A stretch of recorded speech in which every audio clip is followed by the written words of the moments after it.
Assalamualaikum warahmatullahi wabarakatuh. Nama saya Gary Mustari dengan nomor induk mahasiswa 2119200012.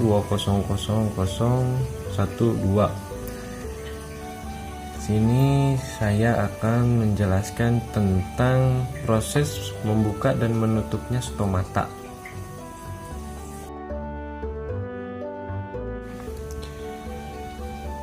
Yang akan saya jelaskan dalam video ini, yang pertama yaitu apa itu stomata, lalu yang kedua proses membuka dan menutupnya stomata, dan yang ketiga adalah faktor-faktor yang mempengaruhi proses membuka dan menutupnya stomata.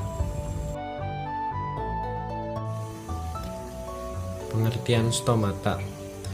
Kata stomata yang kata tunggalnya itu stoma berasal dari bahasa Yunani yang berarti mulut. Stomata adalah pori-pori kecil yang dimiliki semua tumbuhan darat. Stomata dapat ditemukan pada bunga dan batang, tapi stomata terutama terletak pada epidermis, bagian bawah daun. Lalu stomata dikelilingi dua sel penjaga yang memiliki kloroplas. Tidak seperti sel-sel epidermis yang lain, sel-sel penjaga berguna untuk mengendalikan terbukanya dan menutupnya stomata. Pada siang hari, air masuk ke sel-sel penjaga secara osmosis, membuat sel-sel penjaga membesar dan melengkung sehingga stomata terbuka.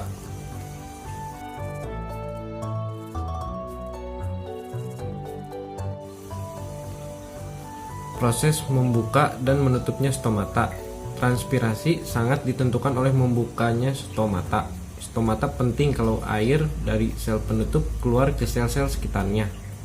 Perubahan-perubahan nilai potensial osmotik di dalam sel penutup tersebut yang selanjutnya akan mengubah potensial airnya. Sehubungan dengan terjadinya perubahan kimia ini, beberapa teori telah ditemukan. Stomata membuka jika tekanan turgor sel penutup tinggi dan menutup jika tekanan turgor sel penutup rendah.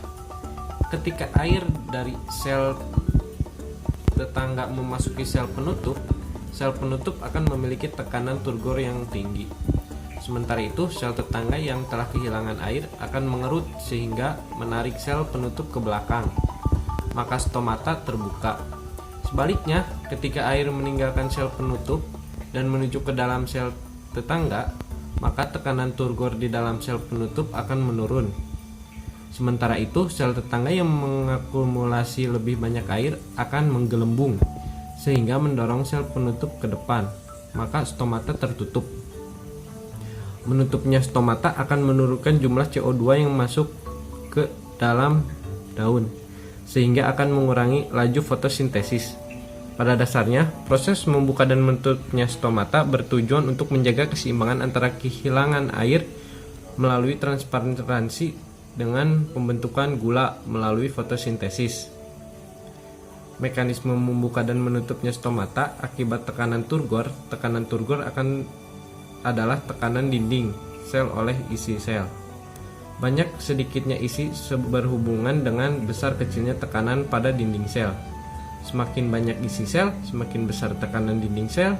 Tekanan turgor terbesar terjadi pada pukul 4 sampai 8 pagi.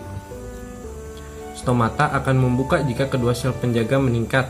Peningkatan tekanan turgor sel penjaga disebabkan oleh masuknya air ke dalam sel penjaga tersebut.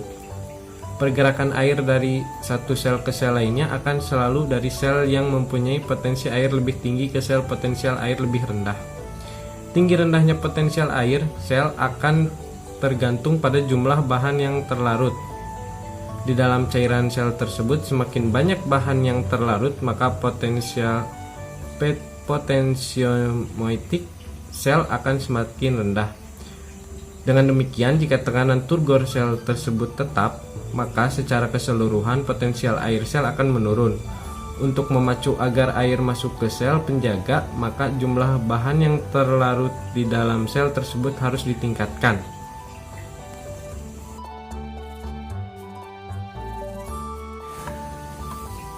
Lalu, faktor-faktor yang mempengaruhi proses membuka dan menutupnya stomata.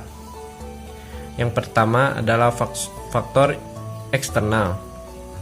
Faktor eksternal dipengaruhi oleh intensitas cahaya matahari, konsentrasi CO2, dan asam abisat. Cahaya matahari merangsang sel penutupnya menyerap ion K+ dan air sehingga stomata membuka pada pagi hari. Konsentrasi CO2 yang rendah di dalam daun juga menyebabkan stomata membuka. Lalu yang kedua ada faktor internal. Faktor internal yaitu jam biologis yang memicu serapan ion pada pagi hari sehingga stomata membuka. Sedangkan malam hari terjadi pembasaan ion yang menyebabkan stomatanya menutup.